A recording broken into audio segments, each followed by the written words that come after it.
Elle prétend que j'ai pas respecté ma part du contrat. Moi, je maintiens que j'ai illustré des textes inoubliables de Madame Brouillard. Donc, il peut déjà commencer par lire quelques extraits, tandis que moi... Non, alors, on va refaire l'historique. Donc, effectivement, je devais donner des poèmes à Jean-Luc qui devait faire des encres dessus, puisque jusqu'à présent, c'était l'inverse qui s'était passé. Et en fait, donc, je lui ai envoyé quelques poèmes, mais ils étaient disparates un petit peu. Donc, c'était dans plusieurs registres. Et donc, je lui demandais qu'est-ce qu'il préférait. Et puis, il a été un peu évasif. Et finalement, il m'a envoyé des encres. Et comme j'ai pensé qu'il était préférable qu'il y ait une unité par rapport aux encres dans le poème, et non pas des poèmes morcelés. Parce qu'il y avait une unité dans tes encres noires. Et donc, de ce fait, j'ai écrit un texte exprès pour ces encres-là. Voilà, je peux vous en lire le début. Alors, le début est assez grave et ça se termine un peu mieux. Donc, je sauterai, je vais faire le début et la fin. Hein. Je vais vous épargner, ça dure 15 minutes. Je suis en moi, bloqué, dans ma peau, rivé. Mes préjugés, mes regrets, mes remords, mes morts, mes manques, mes planques, la haine de moi, la défiance de l'autre, indécise mémoire en dédale noir, j'étouffe. Inventer une fiction, une belle évasion, une clé, une ouverture, une déchirure, une espérance, une semblance, un dessin sur la toile, une poussière d'étoiles, échapper au quotidien, à l'oppression du rien, aux perspectives closes, à la douce névrose, froid. À la fin, les choses s'arrangent, vous allez voir.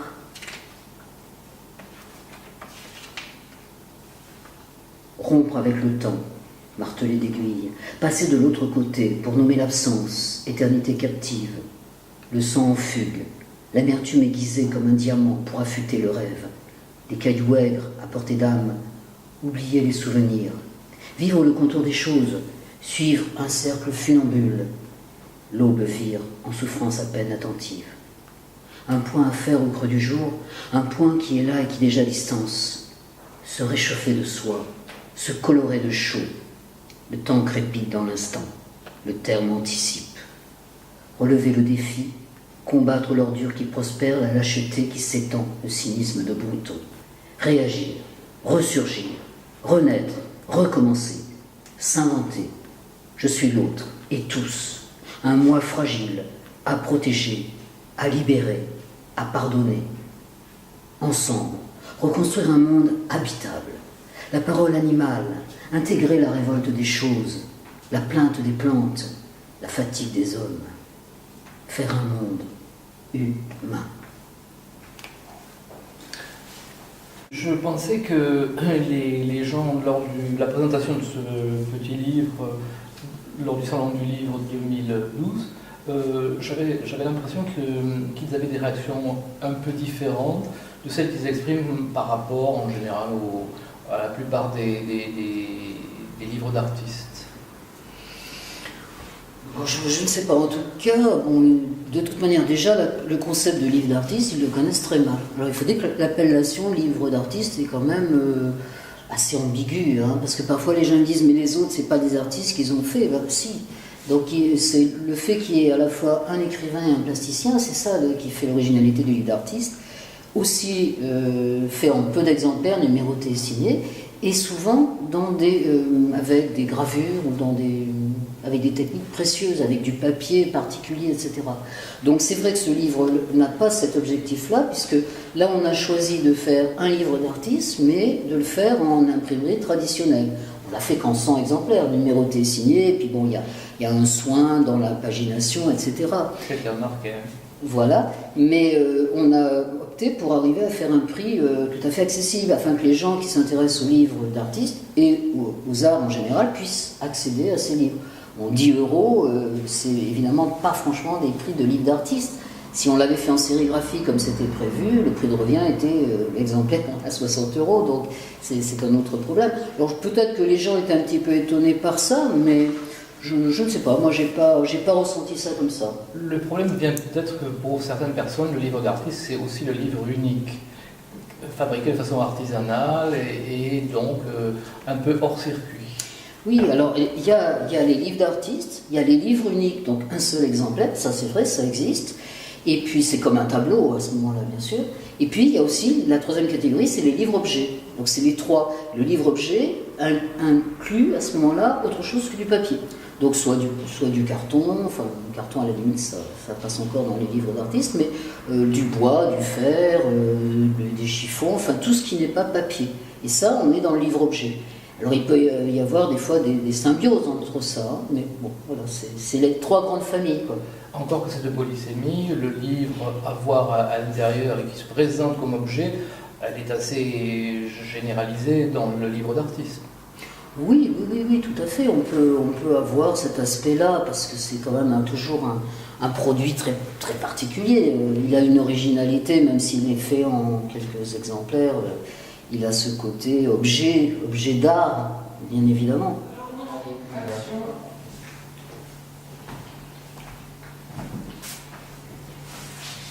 Donc effectivement, quand on voit la différence de format, la structure du portfolio type, avec la structure d'un petit document de ce type, on voit tout de suite, là c'est un peu différent dans la mesure où c'est automatiquement, ça se voit à l'horizontale. Donc là il y a évidemment deux types de formes qui un peu se contredisent, la verticalité pour le texte et l'horizontalité pour le dessin.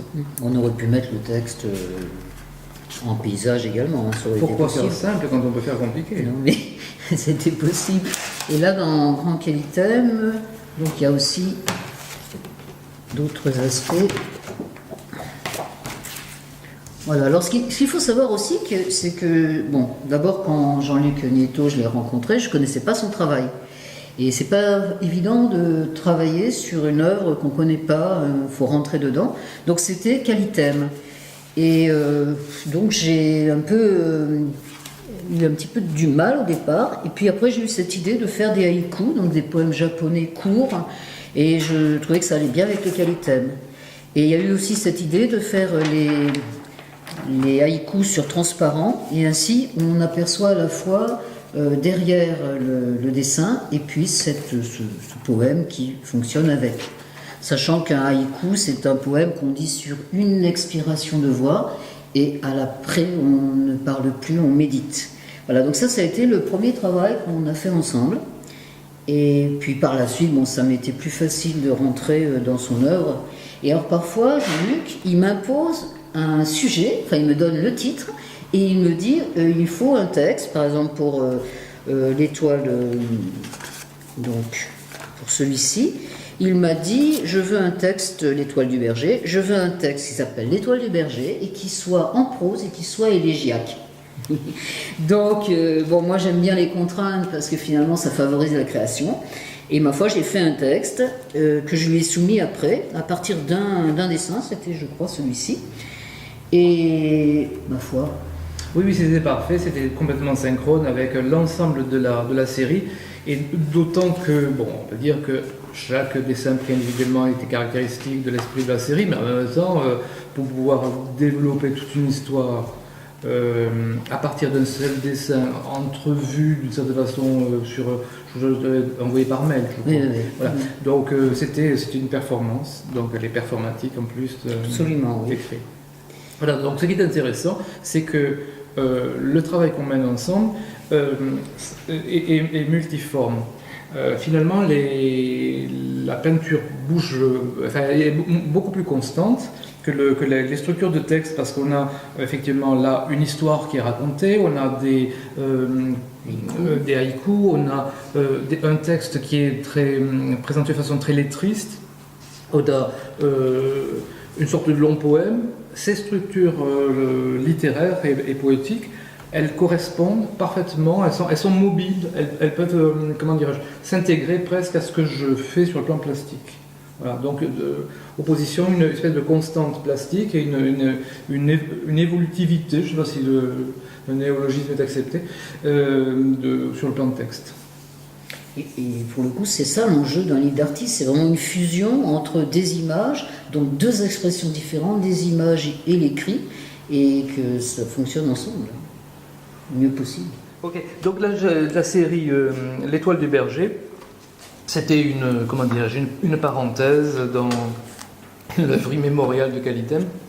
Bon, le travail est un peu différent, puisque ce sont des situations oniriques qui sont présentées. Bon, les matériaux qui interviennent sont un petit peu différents, dans la mesure où il y a même de l'aquarelle, il y a des pigments alimentaires, mais bon, dans l'ensemble, j'ai effectivement fait un peu moins intervenir l'encre de Chine, mais il y a toujours des pastels gras. Bon, alors, qu'est-ce que tu as pensé quand tu as vu cette série dans son ensemble, lors de l'expo? Effectivement, moi j'ai trouvé différente des autres, tout à fait. Bon, c'était plus coloré, mais en même temps, le fait qu'il y ait des petits personnages, disons qu'il y ait du figuratif, ça, c'était pour moi un petit peu différent dans ce que j'écrivais. Mais comme il se trouve que justement j'ai écrit un texte qui raconte en fait l'histoire, si on veut, d'un personnage qui démarre et qui est dans un paysage, parce que ça c'était un paysage finalement, et qui va décoller de la Terre, enfin bon, puisque c'est l'étoile du berger, donc on est dans la constellation, dans le cosmos, donc j'ai pris tout ça en compte, voilà, donc cet aspect-là m'a évidemment étonné. Donc Mandragore, effectivement, bon, j'aime beaucoup les dessins de Mandragore parce qu'ils sont très très fins, très arachnéens, et ils sont en noir et un peu ocre, mais c'est très très ramassé comme couleur. C'est pas le noir de livre noir, mais il y a vraiment, c'est très très fin, très élégant, et ça m'inspirait beaucoup, enfin je les aime beaucoup.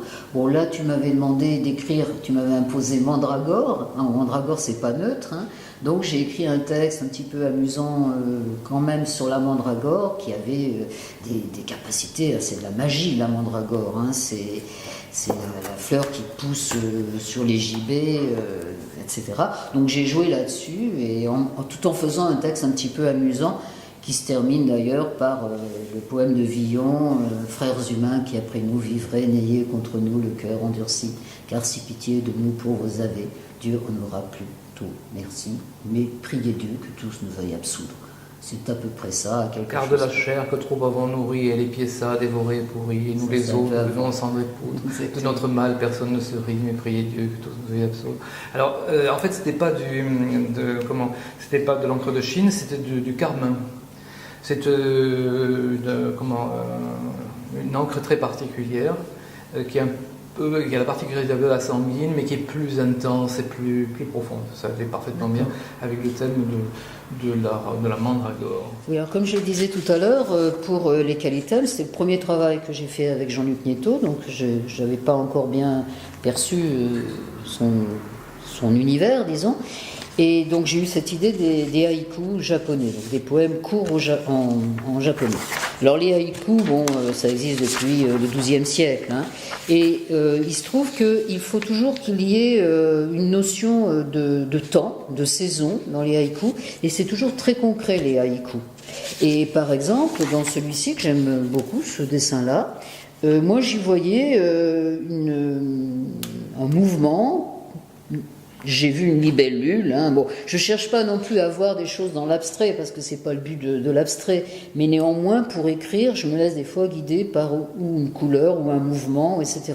Et donc avec les haïkus, comme il faut que ce soit très concret, là j'ai vu donc cette libellule et j'ai exploité ce mouvement et cette forme-là. Donc ça donne: l'odeur du soleil s'enfuit, l'ombre s'alanguit, la libellule s'étourdit. Voilà. Il faut, dans les haïkus, que ce soit toujours très très concret, toujours très très simple. Et après, on ne discute pas sur un haïku, on ne fait pas de commentaires, on se laisse pénétrer par un haïku. Voilà. Ça, c'était l'objectif. Donc après, selon le dessin, j'avais évidemment des registres un petit peu différents. Et j'essaie malgré tout qu'il y ait un dessin d'ouverture, disons, c'est celui-ci. Peindre des calligraphies, capter l'infini, cajoler la vie à l'envie. Voilà, donc là je parle des calligraphies au départ, ça ouvre, disons, les qualitèmes. Il y a, en fonction des différents dessins, des haïkus qui arrivent, et puis il y a un haïku de conclusion qui est, je pense ici, voilà, l'éphémère du printemps sculpte l'écorce du temps en gouttes de sang. Et là, on est toujours dans le temps des saisons, et ça se termine comme ça. Donc, si vous voulez, il y a une sorte de début, et puis il y a une fin. Sauf que chaque haïku est complètement isolé. Comme chaque dessin, je l'ai perçu et j'ai réagi en fonction de ça, isolément. Ce qui est différent dans le cas du livre noir ou dans le cas de Les Toits du Berger.